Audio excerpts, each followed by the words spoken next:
What if World War II wasn't started by one reckless move, but by a series of moments where nobody stopped it in time?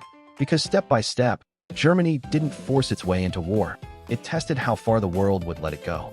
In the aftermath of World War I, Germany wasn't just defeated. It was reshaped, restricted, and humiliated under the Treaty of Versailles. Territory was lost, the military was tightly controlled, and the country was forced to accept blame for the war. For many Germans, this wasn't peace. It was punishment.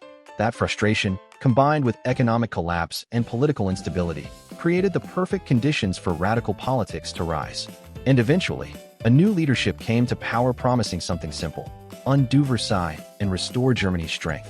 But what looked like a recovery at first would quickly become something far more dangerous. The first moves didn't look like war, they looked like correction. Germany began rebuilding its military in secret, then in public. By 1935, it was openly rearming and restoring conscription, directly defying the Treaty of Versailles. France protested, but Britain refused to escalate. Diplomacy held, and Germany advanced.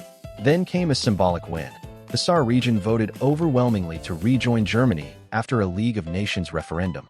To Berlin, this was proof that the post-war order was beginning to unravel. Soon after, Germany openly rebuilt its air force and military strength. Again, Britain and France responded with concern, but no action. The pattern was forming.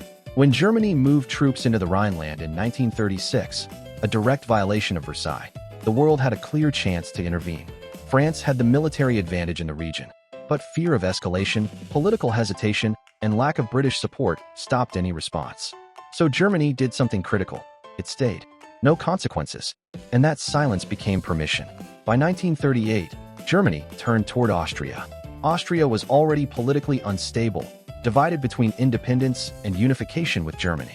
Under intense pressure and internal crisis, the country effectively collapsed. German forces entered without resistance, and annexation followed almost immediately. Once again, Britain and France protested, but did nothing. Germany gained millions of people, major industrial resources, and a stronger economic base overnight. And the momentum only grew. Next came Czechoslovakia, specifically the Sudetenland, a region with a large ethnic German population. Germany supported local political movements and pushed for unification. Tensions escalated quickly, and war suddenly felt possible. But instead of confrontation, Europe chose compromise. At the Munich conference, Britain and France agreed to transfer the Sudetenland to Germany in exchange for peace guarantees. Czechoslovakia itself wasn't even part of the negotiations. Germany accepted the deal and promised it had reached its final demand. That promise didn't last. Within months, Germany dismantled the rest of Czechoslovakia entirely, taking its industries, territory, and strategic position without firing a shot in full-scale war. At this point, something had fundamentally changed. Germany wasn't just expanding, it was learning. Every move that should have triggered resistance didn't. Every warning ended in negotiation. Every violation ended in compromise. So when attention shifted to Poland in 1939, the strategy was already set. Publicly, Germany demanded the return of Danzig and access routes connecting East Prussia. But behind the scenes, the goal was far larger: territorial expansion and domination in Eastern Europe. Diplomacy was deliberately undermined. Demands were made, then shifted. Negotiations stalled. Confusion was created on purpose. Then came a shock across Europe. Germany signed a pact with the Soviet Union, secretly agreeing to divide Eastern Europe between them. To Berlin, it looked like the perfect situation. Britain and France had backed down before. Why would this time be any different? On September 1st, 1939, German forces invaded Poland. This time, the reaction was immediate.